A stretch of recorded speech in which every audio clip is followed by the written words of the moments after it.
మీ ఎలాంటి వ్యాపార ప్రకటనలకైనా వెంటనే మా ఛానల్ సంప్రదించండి. ప్రస్తుతం మనతో పాటు శ్రీ శుభంకరి సేవా సమితి వ్యవస్థాపకులు స్మార్తనహరి బ్రహ్మశ్రీ దుగ్గిరాల యాజ్ఞవల్క్య దిలీప్ శర్మ గారు మనతో ఉన్నారు. గురువు గారితో మాట్లాడేద్దాం.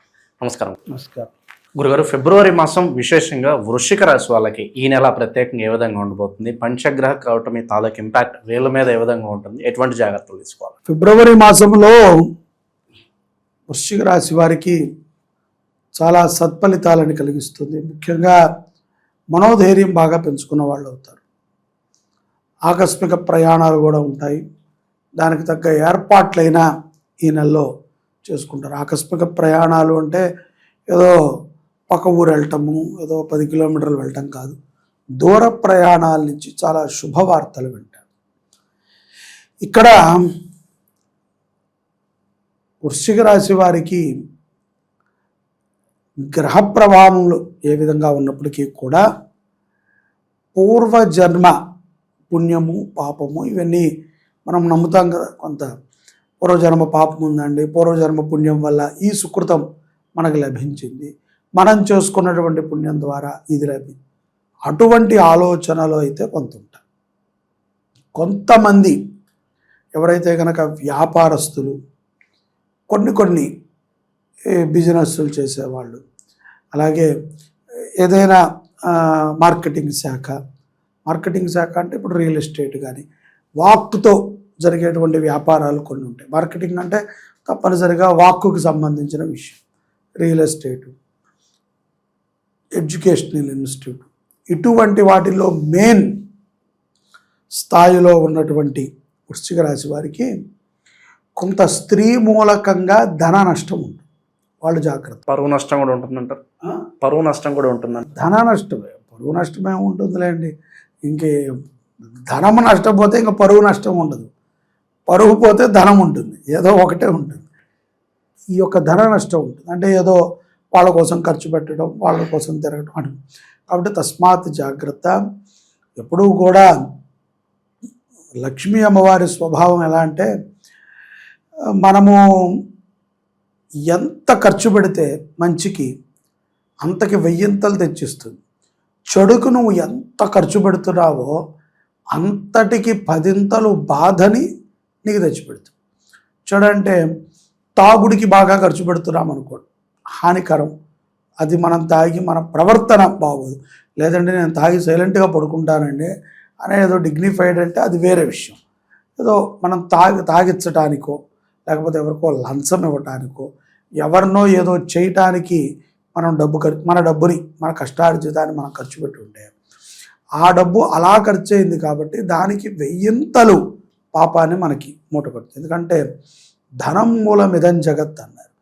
జగత్తుకి మూలం ధనమైనప్పటికీ ఆ మూలధనముతోనే సర్వము చుట్టుకొని ఉంటాయి. ఓ మంచి చేయాలన్నా, ఓ గుడి కట్టాలన్నా అదే ధనం, ఓ బడి కట్టాలన్నా అదే ధనం, ఒక హత్య చేయాలన్నా అదే ధనం. సో దేనికైనా ఆ ధనముతోనే ముడిపడి ఉంటుంది. ఇది నువ్వు ఎలా ఖర్చు పెడుతున్నావు.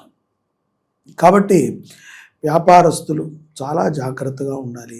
తొందరపాటుతో ఎవరిని నమ్మి మోసపోకూడదు. అలాగే ఉద్యోగస్తులు కూడా స్పెక్యులేషన్స్లో లేకపోతే ఇప్పుడే ఇస్తానన్న వాళ్ళకి ఇవ్వటము, ఏదో తెలిసిన వాడే కదా అడిగాడు అని చెప్పి ఇవ్వటం చేయకూడదు.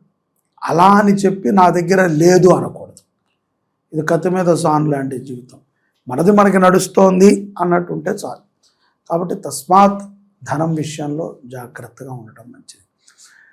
అలాగే నోటితో మనం మాట్లాడే ప్రతి మాట కూడా ఎదుటవారికి ఆకర్షణ అవ్వాలి.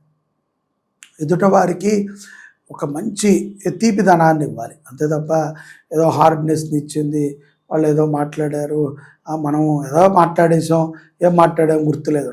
కొంచెం ప్రేమతో మాట్లాడాలి. అలాంటి ప్రేమించమని కాదు దాని అర్థం. ప్రేమతో మాట్లాడే మాటలో మృదుత్వం ఉండాలి. అంటే ఒక తీపిదనం ఉండాలి. హార్డ్గా మాట్లాడకూడదు. అదొకటి వీళ్ళు కనుక ప్రాక్టీస్ చేస్తే వృశ్చిక రాశి వాళ్ళు రానున్న నెలల్లో కూడా విజయాన్ని సాధించవచ్చు. అలాగే ఏది ఉన్నా, ఎవరి మీద కోపం ఉన్నా, తండ్రి మీద, తల్లి మీద, గురువు మీద, ఎవరి గురువు మీద, తల్లిదండ్రుల మీద కోపం ఉందంటే వాడు మనిషే కాదు.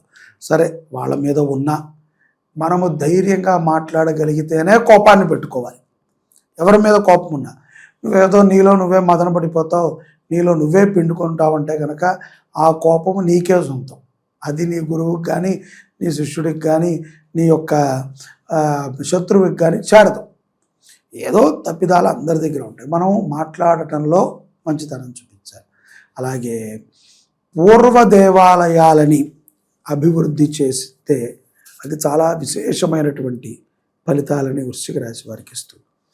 విదేశాల్లో ఉన్నటువంటి వృశ్చిక రాశి వారికి కూడా చాలా లాభాలను తెచ్చిపెడుతుంది. పాత దేవాలయాలకి మనం ఏదైనా సహాయం చేయగలిగితే మంచిది. చాలామంది ఈ పక్క వాళ్ళ ఏడుపులతో ఈ నరఘోష నరదిష్టి దీని బారిన అధికంగా ఇబ్బంది పడుతున్నారు గురుగారు. దీనికి ఏదన్నా మంచి రెమెడీ ఏమైనా ఉంటుందో వీళ్ళకి? ఎవరికైనా సరే ద్వాదశ రాశుల వారికి నరఘోషకి ఒకటే రెమెడీ అండి. నరఘోష నీకు బాగా ఉంది అని నీకు తెలియాలి అంటే నువ్వు నీ దగ్గరలో ఉన్నటువంటి ఒక గోమాత దగ్గరికి వెళ్ళి, ఒక ఒక మంచి గోమాత, దేశీయ గోమాత దగ్గరికి వెళ్ళి ఆ గోమాత దగ్గర నువ్వు ఉన్నంతసేపు నీ మైండ్ ఎలా ఉందో నువ్వు ఆలోచించాలి. నిజంగా నీ మైండ్ అక్కడ ఉన్నంతసేపు కూడా చాలా ఫికిల్డ్గా, కంగారుగా, ఎందుకు వచ్చాను ఏంటి ఇదంతా అని ఎలర్జీగా ఉంటే నీకు బాగా నెగిటివ్ ఉన్నట్టు. నువ్వు అక్కడ ప్రశాంతంగా కూర్చోగలిగితే నీకు ఏ నెగిటివ్ లేనట్టు. ఇది ఒక్కటే సింపుల్. ఈ రహస్యం ఎవరూ చెప్పరు, కానీ నేను చెప్తున్నా. ఇది ఒకసారి ప్రయత్నం చేయి. నెగిటివ్ ఉన్నవాడిని తీసుకెళ్ళండి గోమాత దగ్గరికి, వాడు అక్కడ కూర్చోలేడు. ప్రత్యక్షంగా గోవు వదిలేటువంటి ఆ గాలిని వాడు పీల్చలేడు, వాడు తట్టుకోలేడు నెగిటివ్ వాళ్ళు ఉంటే. పాజిటివ్ ఉన్నవాడికి చాలా ప్రశాంతత ఉంటుంది, అక్కడే కూర్చోవాలనిపిస్తుంది, హాయిగా ఉంటుంది మనసుకి. 4 గంటలు కూర్చొని అప్పుడే అయిపోయిందా 4 గంటలు అనిపిస్తుంది. సో అటువంటి ఇదిమాట. అందుకని నీకు ఒకవేళ నెగిటివ్ పోవాలి అంటే గోసేవని చెయ్యి. నేను చాలామందికి చెప్తూ ఉంటా, మా పీఠానికి వచ్చిన వాళ్ళకి, ఏంటి గురువు గారు మాకు పనులు అవ్వట్లేదంటే అన్నదానం చేయండి, లేకపోతే గోసేవ చేయండి. ఎందుకంటే పాపాలని కడుక్కునేటువంటి ప్రయత్నమే ఈ సేవలు. సేవ అనేదే పాపం కడుక్కుంటారు. అది మనం చేయగలగాలి, సద్భావనతో చేయగలగాలి. కాబట్టి పంచగ్రహ కూటమి మనకి ఎట్లాగో ఫిబ్రవరి 17వ తారీఖు ఉంది. ఆ రోజున మనం ఎట్లాగో మన గోశాలలో నవగ్రహ శాంతిని చూస్తున్నాం. ఆ శాంతిలో పాల్గొవచ్చు. అక్కడ భగవద్గీత పారాయణ ఉంటుంది, గోవులకి చక్కగా గ్రాసం పెట్టచ్చు, చక్కగా ఆనందంగా ఉంటాయి. వాటిల్లో నువ్వు కూర్చోగలవు. ఆ రోజు నువ్వు అక్కడికి వచ్చి చెప్పు, నేను ఉండలేకపోయానండి, ఉండగలిగానండి అని. అప్పుడు నువ్వే అనుకోవచ్చు నీకు ఏ నెగిటివ్ లేదు. కదే ఏదైనా సిమ్టమ్ నీకు అనిపించచ్చేమో, ఇది నెగిటివ్ వల్ల అయితే కాదు, వేరే ప్రాబ్లం ఉంటుంది. ఇక చాలా కాలంగా పోలీస్ స్టేషన్లు, కోర్టుల చుట్టూ తిరుగుతూ అలసిపోయిన వాళ్ళకి ఏదన్నా శుభ ఫలితం ఉంటుందంటారు ఏదన్నా? ఈ పోలీస్ స్టేషన్ కేసులు ఇవన్నీ కూడా ఈ ఫిబ్రవరిలో పెద్ద ఫలితాలను ఇవ్వకపోవచ్చు వీళ్ళకి. ఎందుకంటే పంచగ్రహ కూటమి ఎప్పుడైతే కనుక మనకి ఫిబ్రవరి 17వ తారీఖు సంభవించిందో దాని తర్వాత ఒక 5-6 రోజులకి ఒక శుభవార్తనైతే వింటారు. అంతవరకు నేను చెప్తా. ఇది కోర్టు లేకపోతే పోలీస్ స్టేషను అంటే వ్యక్తిగతముగా అయితే కనుక శుభమే, కానీ ఇదేదో కుటుంబ పరంగా ఉంది, ఎవరిదో కేసులో ఎవరో మధ్యవర్తి ఏదో నేను ఇరుక్కున్నాను, నేను A3 A4 అనుకుంటే నేను చెప్పలేను. A1కి అయితే కనుక సత్ఫలితాలు. ఇక మహాశివరాత్రి రోజు ప్రత్యేకంగా ఏం చేస్తే బాగుంటుందంటారు గురుగారు వీళ్ళు? మహాశివరాత్రి రోజు వీళ్ళు ఏదైనా దేవాలయంలో ప్రసాదం, అన్నప్రసాదం కాకుండా రవ్వలతో చేసినటువంటి ప్రసాదము, పళ్ళ ప్రసాదాన్ని పంచి పెట్టడం ద్వారా శివానుగ్రహం మరింత గొప్పగా పొందుతారు, చాలా ఆరోగ్యంగా ఉంటారు. ముఖ్యంగా విద్యార్థులు, ఎవరైతే వృశ్చిక రాశిలో ఉన్న విద్యార్థులు ఉన్నారో వాళ్ళ పేరుతో శివరాత్రి రోజున ప్రసాద సేవ జరిగితే చాలా విశేషం. ఇంకా ప్రత్యేకంగా ప్రస్తుతం ఉన్న గ్రహస్థితి బట్టి ఎట్లాంటి పరిహారాలు చేస్తే బాగుంటుందంటారు? ఇది పెద్దగా ఏం చేయక్కర్లేదండి. చక్కగా నవగ్రహాలని ఆరాధన చేయటం, ఇష్టదైవాన్ని ఆరాధన చేయటం, కోపంగా ఉన్నప్పుడు కోపానికి గల కారణాన్ని గుర్తించి దాన్ని, ఆ మూలాన్ని తెంచివేయటం మంచిది. ఓవరాల్గా వృశ్చిక రాశి వాళ్ళకి ఫిబ్రవరి మాసం ఏ విధంగా ఉంటుందో మంచి విశ్లేషణ అందించారు. ధన్యవాదాలు.